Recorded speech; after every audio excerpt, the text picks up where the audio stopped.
Good afternoon, everyone. My name is Hampton Stewart, and today I will be giving a speech on why abortion is morally acceptable by exposing the hypocrisy of many pro-life arguments while offering up my own justification for why abortion can and should be a human right. Many people condemn abortion by saying things such as, what if that fetus was the first person to ever cure cancer, or a future US president? However, this is hypocritical, because it's just as likely for a fetus to become a leech on society and to move things backwards and to hurt others as it is to empower them and to become an influential figure in society. According to the Guttmacher Institute, 75% of women who get abortions are low income or poor, leaving their potential child more exposed to things such as gang violence, crime, and drug abuse. I'm of course not saying that all poor people are leeches on society or that poor mothers are bad mothers. I'm simply saying that a child raised in that environment is more susceptible to becoming a leech on society. Having a future of value doesn't just pertain to helping others and moving society forward. According to Marquise on page 315 of Ethics of Abortion, future of value is something that comes from someone's experiences in life, not specifically them helping other people or moving society forward. So the experiences are what's being robbed from a person when an abortion is taking place by this logic.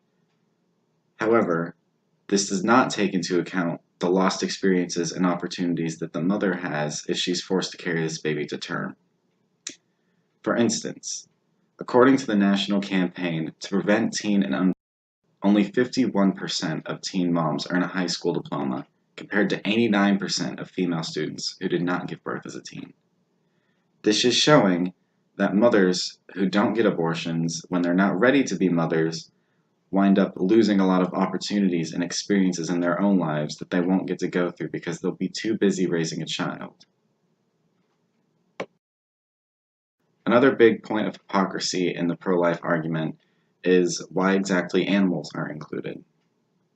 It is hypocritical to say that a fetus deserves to live because of all the good it can do for others in its life, but to not include animals and view them in the same way. An animal is just as likely to bring joy to people as a human is, like in the case of dogs and cats and other pets, for instance. It is also hypocritical to view the value of a fetus's life with the potential lives the future person will save, because service animals save, on average, far more lives than the average person. Take, for instance, this service dog, who can be seen lodging his body in between the ground and his owner's head as she has a seizure on the ground. Although this is just a simulation, this demonstrates one of the thousands of ways in which service dogs serve people all across the world.